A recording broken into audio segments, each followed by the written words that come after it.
Hi, I'm Colleen Stanley, President of Sales Leadership, and welcome to our tip of the month.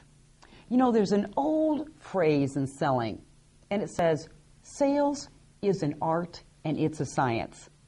Well, more and more research is showing that true professional selling and influencing is as much about the science as the art. Daniel Goleman, who's authored many books on emotional intelligence, Chris Christoph, who recently wrote the book Neuromarketing, both talk about a concept of selling to the old brain, the reptilian brain.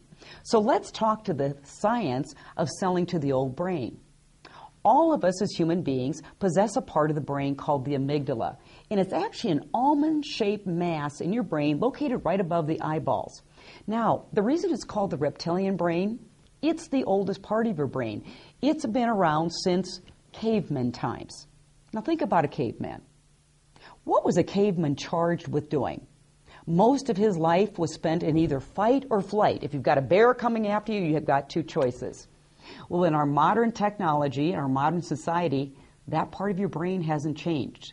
The amygdala actually operates on the same function. It takes in all the stimuli coming into the brain and quickly sorts it out. Is it a fearful situation, or can we send it to the more logical, more reasoning part of the brain?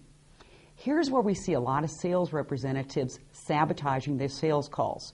They often send prospects into fight or flight mode and can't understand why the prospect doesn't buy from them. Here's the number one thing we still see in sales today. Salespeople asking leading questions.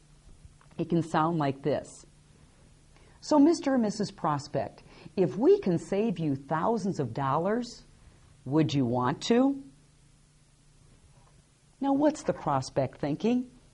It's similar to this analogy, and it may not be a great one, but it's similar to if you were a patient who went into a doctor and you had a serious medical condition. In fact, you were going to lose your lower leg. And that doctor sat down with you and said, "So, Miss Patient, if I could save your leg, would you want me to?" You would look at that doctor, all credibility and trust would fly out the window. The same things happen with leading questions. Another place we see leading questions is after a sales rep has delivered their value proposition, and it was a pretty darn good one. And then they say something like, "Are you having these issues?" It's a setup, and the prospect goes into fight or flight. They either deny it or they simply end the meeting.